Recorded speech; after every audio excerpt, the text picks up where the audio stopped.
Was geht ab, Leute, und herzlich willkommen zu einem neuen Video. Hier in diesem neuen Video werde ich euch noch einmal hier Hilfestellung geben zu dem Teleport-Glitch, weil ihn sehr viele zwar gemacht haben, aber nicht, einige auch wirklich nicht geschafft haben und so. Die hatten so Probleme mit dem ganzen Glitch und ich werde euch hier in diesem Video alles nochmal exakt detailliert erklären und zeigen. Das Video wird auch ein bisschen länger, aber wer das Ganze schaffen will, wird sich das ganze Video geben.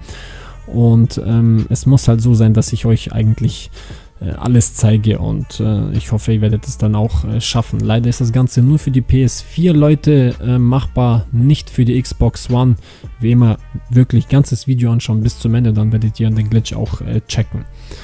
Natürlich müsst ihr im freien Zielen-Modus machen und er ist halt nicht solo, ihr benötigt einen Kumpel dafür, er muss halt wirklich in einer öffentlichen Sitzung sein, auch im freien Zielen, und er muss einfach nur in einen Job reingehen und dann einfach nur in diesem Job chillen. Und es war halt wirklich, viele hatten wirklich diesen Fehler oder beziehungsweise auch diese Frage so häufig gestellt, ja, warum ich die zweite Meldung nicht bekomme, und so viele haben die zweite Meldung nicht bekommen.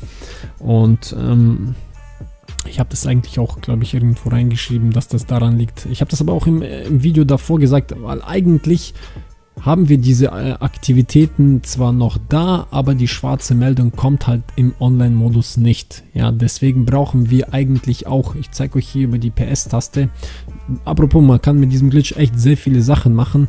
Und falls ihr ihn komplett machen wollt, auch nachdem ihr im Ruhemodus seid und so, man kann ihn einfach nur am Leben erhalten, wenn man hier auf die PS-Taste geht, in die Einstellungen, hier in Energiespareinstellungen, hier im Ruhemodus verfügbare Funktionen einstellen, stellt das hier so ein wie ich, überall Haken rein, und dann könnt ihr die Konsole in den Ruhemodus versetzen. Und hier im GTA werdet ihr diesen Glitch nicht verlieren. Wenn ihr einfach Ruhemodus wechselt, ob ihr jetzt dann online seid oder nicht, wird dieser Glitch nicht kaputt gehen. Ihr dürft halt nicht in den Editor reingehen, ja, oder auch GTA schließen dürft ihr auch nicht. Es sei denn, ihr habt halt Bock auf ein anderes Spiel. Dann müsst ihr den Glitch leider von neu machen. Einfach nur so wieder sinnlose Fragen. Viele sinnlose Fragen waren da, und einer hat geschrieben, ja, ich soll doch bitte das Video runternehmen, weil er das Rockstar meldet. Junge, du kannst es auch deiner Mama melden, das interessiert mich ehrlich gesagt nicht. Ja, oder deinem Nachbar oder deinem Hund. Aber mich damit zu erschrecken, du kannst irgendwo anders irgendjemanden erschrecken, aber nicht mich. Und schöne Grüße gehen an Dominik Schäfer raus. Ja, wenn du schon meine Videos anschaust und YouTube-Videos anschaust, dann solltest du auch mal vielleicht ein bisschen darauf hören, was ich in den Videos sage oder was man da überhaupt so spricht. Weil, ich weiß nicht, anscheinend hast du nicht nur Tomaten auf den Augen, auch noch Gurken in den Ohren, Alter. Du hast nicht gelesen, dass der letzte Glitch im geschlossenen Freundesitzung war, und auch nicht gehört. Nicht mein Fehler. Dazu musst du mich nicht 30 Mal fragen oder so. Finde ich einfach nur Blödsinn, wenn man dann immer fragt und wartet, bis ich zurückschreibe, wobei im Video alles gezeigt und erklärt wird. Okay?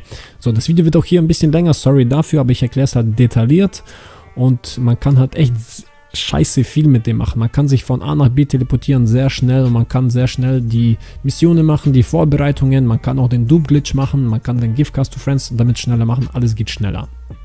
So, bevor ihr aber damit anfängt, ich habe jetzt hier einen Konsolenneustart gemacht, ja, das ist wichtig, weil falls ihr irgendwie einen Netzwerkfehler habt oder so, habe ich voll oft, wenn ich die Konsole mehrere Tage im Ruhemodus hatte, nach einem Neustart kommt immer so ein Netzwerkfehler raus. So, ihr geht auf die Einstellung, auf die Steuerung, hier Zielmodus, macht ihr erstmal freies Zielen, okay? So, und dann gehen wir hier auf den Raster Online und neu in den Editor. So, und diese Aktivitäten, ja, ich zeige euch das hier, die findet ihr bei eurem Profil.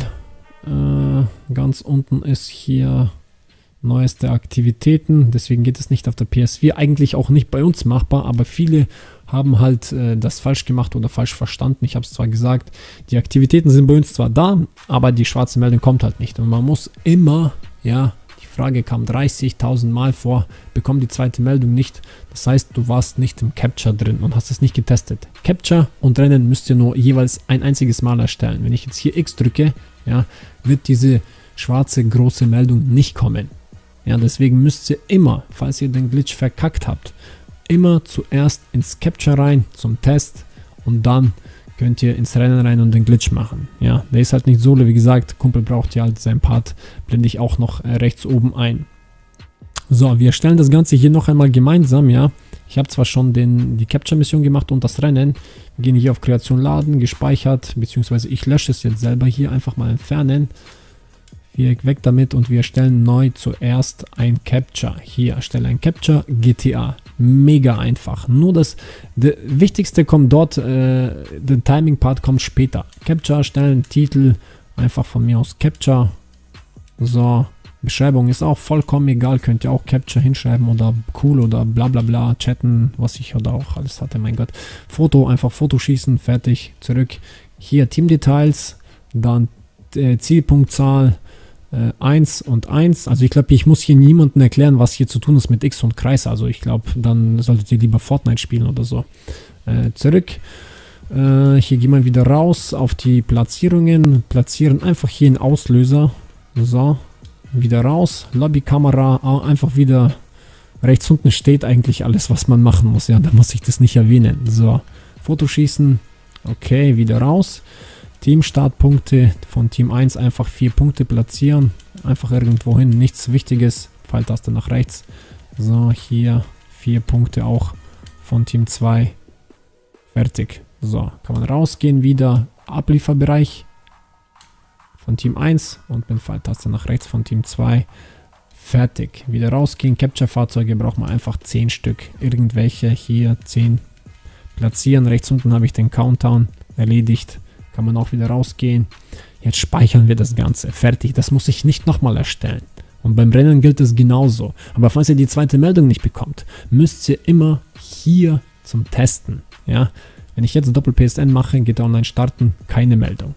Wenn ich den Test mache und aus dem rausgehe, dann gibt es diese Meldung. Das haben halt viele falsch verstanden oder nicht verstanden, keine Ahnung. Aber jetzt, wenn ich das mache, Doppel-PSN, X, Meldung da. Ganz einfach. So. Jetzt kann man hier rausgehen, komplett, es ist gespeichert, raus aus dem Editor, beziehungsweise aus dem Baueditor. Und jetzt erstelle ich noch ganz schnell das Rennen. Hier erstelle ein Rennen, Landrennen. Ich mache das immer am Flughafen. Hier Optionstaste, X und dann hier, das ist halt ähnlich wie beim Teleport, man kann sich halt hier einfach nur bam. So funktioniert es dann auch im Online-Modus, mega geil. So, Renndetails, Titel, von mir aus macht ihr das so wie ich, TP. Aber das ist nicht wichtig, wie ihr ihn nennt. Beschreibung auch egal. Mache ich auch TP. Foto auch egal. Einfach schießen. Zack. Kreis. Kreis. Zurück. Platzierungen. So. Auslöser.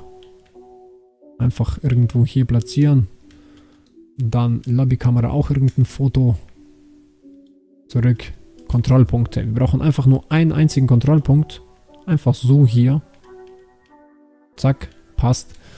Dann gehen wir auf die Zusatzelemente. Hier mit Pfeiltaste nach links bis zu Barrieren. Hier. Dann nach unten auf Stapeln auf 1.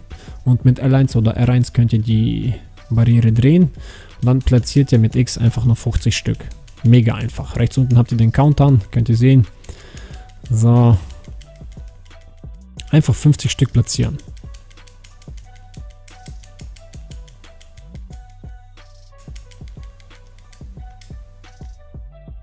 So, 50 Stück platziert, dann gehen wir wieder hoch. Hier von den Barrieren wechseln wir mit Pfeiltaste nach links auf die Vorlagen und mit den Sticks könnt ihr hier sehr schön schwenken und dann wählt ihr auch wieder die neue Vorlage. Jetzt Zusatzelement auswählen mit X, bis dieses schwarze X oder Plus im Kreis einfach nur ein rotes Ausrufezeichen bzw. schwarzes im roten Kreis Ausrufezeichen ist. So, hier muss ich wieder ein bisschen schwenken.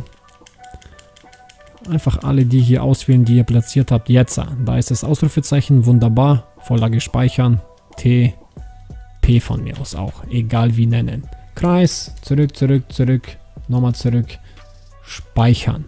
Das war's. Capture muss ich nie wieder erstellen, Rennen muss ich auch nie wieder erstellen. Aber ins Capture müsst ihr jedes Mal rein, falls ihr diese Doppel-PSN GTA Online starten Aktivitäten nicht habt, die schwarze Meldung. Dann müsst ihr ins Capture zum Testen rein, nicht bauen.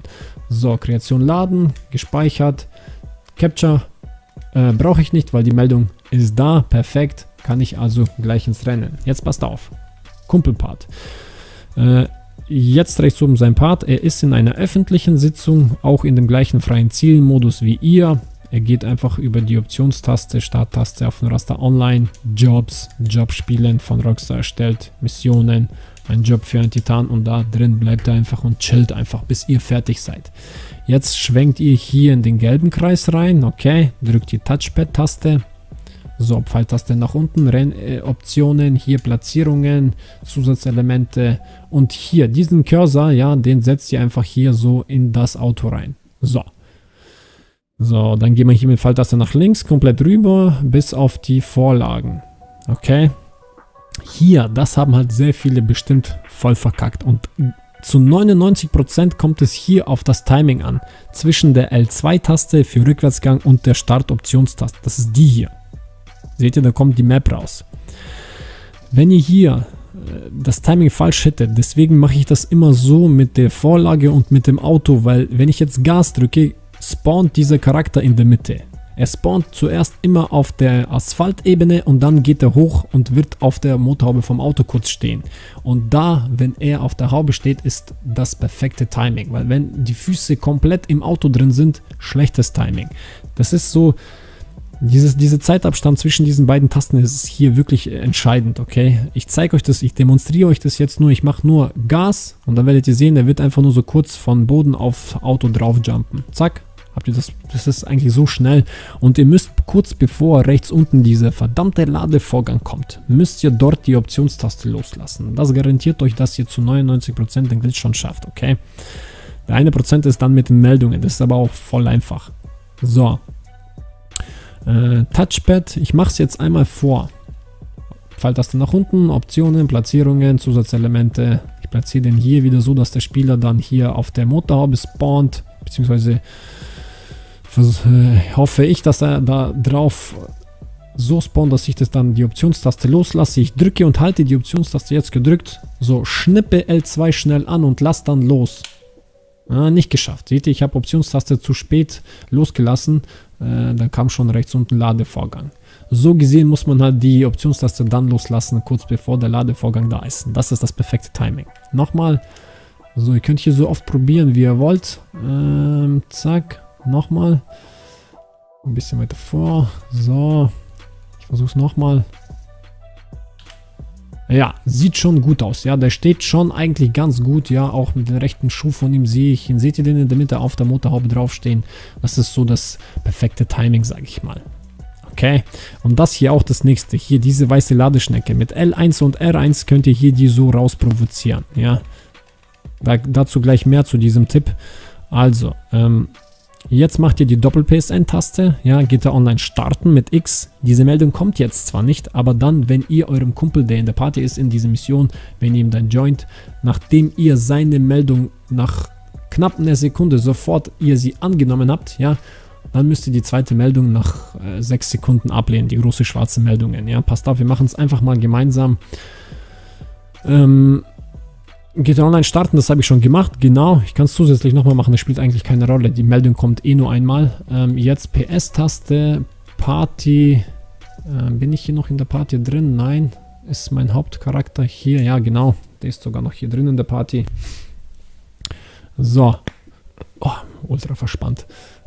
Jetzt joint ihr eurem Kumpel, Sitzung beitreten und dann drückt ihr L1 und R1 die ganze Zeit hin und her bis zur großen schwarzen Meldung. Nehmt sie sofort an und dann die zweite schwarze Meldung nach 6 Sekunden ablehnen. Passt auf, Sitzung beitreten, L1, R1, so. Erste annehmen, zweite 1, 2, 3, 4, 5, ablehnen. So, hier leider gefroren. Seht ihr das? Das passiert bei sehr vielen. Auch bei mir ist es jetzt hier passiert. Das heißt, ich habe das Timing zwischen L2 und Optionstaste schlecht gehabt. Jetzt könnt ihr einfach, ja, Profil, entweder startet ihr GTA neu oder ihr macht es halt so. Ich lasse diesen Fehler drin, weil viele werden sich dann wundern, ja, warum ich den Fehler nicht zeige. Hier, ich suche mir nochmal die Aktivität aus. Rechts unten geht online starten. Gehe halt angeblich in den Online-Modus. So, da ich ja gefroren bin. X. So, jetzt geht halt hier in den Online-Modus. Und das lasse ich halt jetzt einfach nicht zu, indem ich einfach Netzwerk, Verbindung trenne. Und jetzt gehe ich halt wieder zurück in die Part vom Kumpel kann ich eigentlich auch ausblenden. Der bleibt ja nur die ganze Zeit im Job drin. Hier kann ich mich mehr auf das Hauptbild konzentrieren. So. Ich muss aber natürlich noch in die Party rein, nicht vergessen. Party. Bla bla bla. Ich gehe wieder hier in die Party rein. So. Also, wir gehen dann wieder jetzt hier. Zuerst müsst ihr, wenn ihr im Editor dann drin seid und den Glitch jetzt nochmal machen müsst, geht am besten safe ins Capture rein. Ja, wenn ihr ins Capture reingeht, macht ihr den Test. Aber ihr könnt ja auch zuerst prüfen, ob das jetzt eigentlich greift. Mal schauen, ob das noch funktioniert. PS-Taste, weil ich glaube, nur wenn man GTA schließt, dann haftet diese zweite Meldung nicht. Neueste Aktivitäten, aber wir schauen jetzt einfach mal. Hat sich ein Fahrzeug zugelegt, rechts unten GTA Online starten, wieder X. Wenn die Meldung da ist, kann ich eigentlich gleich ins Rennen rein, muss ich nicht ins Capture rein. Starten, Meldung ist da. Wenn sie jetzt nicht da wäre, würde ich jetzt hier Kreation laden, gespeichert, zuerst ins Capture testen, rausgehen, dann ins Rennen gehen. Ich mache es aber gleich so jetzt mit dem Rennen. So, sind schon 16 Minuten auf dem Laptop, aber ich hoffe, jetzt hätte ich es, Alter. Wie gesagt, wichtigste ist nur die L2-Taste und die Optionstaste loslassen. Dieses Anschnippen und dann sofort die Optionstaste loslassen. So, Touchpad. So, nochmal Touchpad. Ich mache es jetzt so, wie ich das immer mache. Privat, Zusatzelemente. So, baller den hier so hin. Den Cursor. So, okay. Halte die Startoptionstaste, rüber auf die Vorlagen. So, nochmal. Komm schon, Baby. Zack. Sieht sehr gut aus. Ja, der steht wieder auf der Haube drauf. Passt. So, Doppel-PSN, X, so, Meldung kommt erst später, natürlich, Party, joine den Kumpel, der in der Mission ist, Sitzung beitreten, so, erste Meldung dann sofort annehmen, zack, 1, 2, 3, 4, 5, 6, ablehnen. Jetzt haben wir hier rechts unten den Ladevorgang, seht ihr das? Das heißt, ich habe jetzt das gut getimt und so und jetzt sollte ich hier gefroren sein. Perfekt, ja, hier, das ist ganz, ganz wichtig, ausschlaggebend, dass ihr einfach gefroren seid. Jetzt könnt ihr natürlich hier über die PS-Taste, hier über Communities einfach irgendeiner wildfremden Person joinen. Okay, ich mache es halt jetzt nur fürs Video schlauer. Mein Spieler ist ja schon, mein Hauptaccount ist zwar jetzt schon im Teleport drin, dort stelle ich einfach natürlich im Editor, kann ich dort das freies Zielen umstellen auf voll unterstütztes Zielen. Jetzt hat es geklingelt, Moment. 2000 Jahre später. So, also dann weiter im Programm hier. Wenn ihr dann hier so gefroren seid, dann könnt ihr entweder über die PS-Taste, wie gesagt, irgendeine Community, irgendeiner fremden Person joinen. Ich mache es natürlich schlauer. Und wie gesagt, da mein anderer Charakter auch, beziehungsweise Account im Teleport ist, kann ich dort einfach den Zielmodus umändern. Ihr joint halt dieser fremden Person, nehmt die erste Meldung an mit X. Passt auf, annehmen und die zweite brecht ihr ab. So, dann seid ihr hier so entfroren wieder im gelben Kreis, Touchpad. Einfach hier Pfeiltaste nach unten, Optionen, Platzierungen, Zusatzelemente und hier geht ihr wieder, einfach wieder auf diese Vorlagen. Hier einfach nur Gas geben. Manchmal geht der Typ auch sogar schon von alleine raus, perfekt. Und ab hier könnt ihr einfach in den Online-Modus, ob es jetzt eine geschlossene, offene oder was auch immer Solo-Sitzung ist eigentlich vollkommen egal. Ab hier, dann sollte der Teleport dann greifen und ich denke mal, das war's jetzt hier.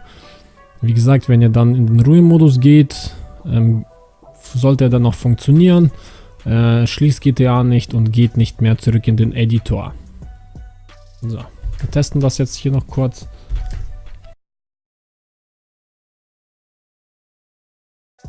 So, mein Spieler hat hier gleich Nachtsitzgerät an, super toll. So, komm, weg mit dem. Optionstaste, Editor steht dran, Touchpad und somit kann ich mich hier raus teleportieren mit X. Wunderbar, funktioniert, mega geil. Damit geht auch natürlich der Dupe-Glitch und was auch immer sonst ihr noch damit machen wollt. Ich denke, das war's mit dem Video. Ich bin raus, bis zum nächsten Video.